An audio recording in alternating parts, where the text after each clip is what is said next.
You're watching Less Than Epic's coverage of the Overwatch League. Enjoy the show.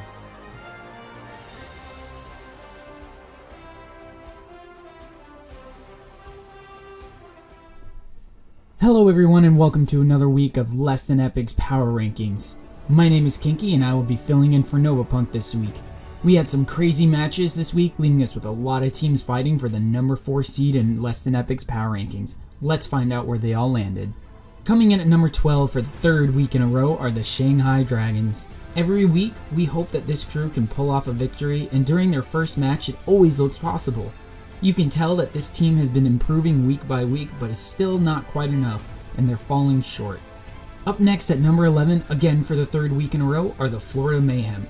Florida had some maps this past week that they really showed how much they are improving, but it still hasn't been enough to say that they should be moving up in our rankings. That's why we've left them here at number 11.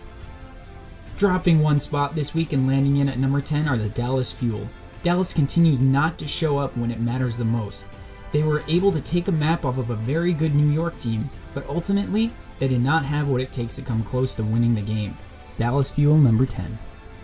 Also dropping one spot this week are the LA Gladiators to number 9. LA had a very rough start at the beginning of this season, having to play Seoul, New York, and Philly in their first 3 of 4 games. Everyone at LTE thought they would turn it around, but they've continued a downward trend, and that's why they've landed at number 9 on our list. Climbing the ranks this week are the San Francisco Shock, jumping up 2 places to number 8.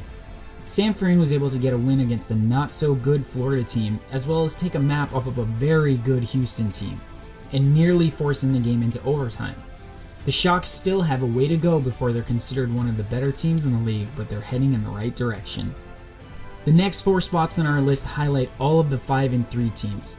All of these teams are very close to one another right now, but the crew at Less Than Epic had to break it down, and here's how it rolled out. Rolling in at number 7 are the LA Valiant.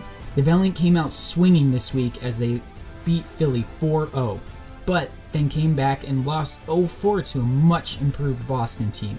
The Valiant dropped 2 places this week even after 4-0ing Philly because they're still on a downward trend. After starting the season 2-0, they've only gone 3-3. Rolling in at number 6 are the Philadelphia Fusion. Yes, they lost to the Valiant, but we feel like it was more of a result of Philly's game plan rather than the Valiant simply being the better team. Philly simply didn't play Poco, who was one of the best divas in the league when it mattered. Instead, Philly tried too hard to get away from what they are and what they're good at and adapt to the enemy. In the second game, they went back to what they knew and were able to pull out a victory. Had Philly played Poco in game 1, there could be a very good chance they'd still be holding the number 4 spot. Coming in at number 5 are the Boston UPRISING. Radin and I believe that they should be at number 6, but Novapunk was able to pull them up to number 5. Boston has been improving week in and week out. Boston is on a hot streak right now. After starting 1-3, they've climbed to 5-3. That means they've won 4 in a row. No matter who you are, if you win 4 games in a row in the Overwatch League, that's good news. They are very much on a roll right now and are definitely not a team anybody wants to play right now. That leaves just the Houston Outlaws at 5-3 for the number 4 slot. Houston narrowly lost to Seoul this week, and had they been able to pull off the upset, they would have definitely been put higher on this list.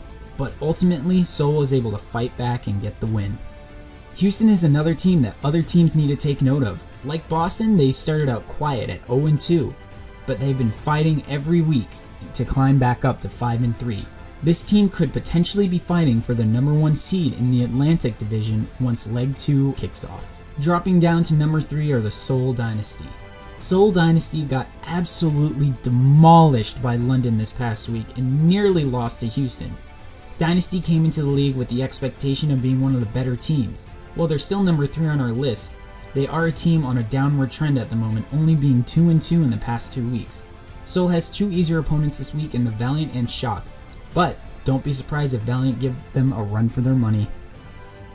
In at number 2, we have the New York Excelsiors. The only reason New York fell a spot this week was because of how dominant London's performance was over the SEOUL Dynasty. The LTE crew was split on who was number 1 and number 2, and ultimately, New York drops a spot and slips into number 2.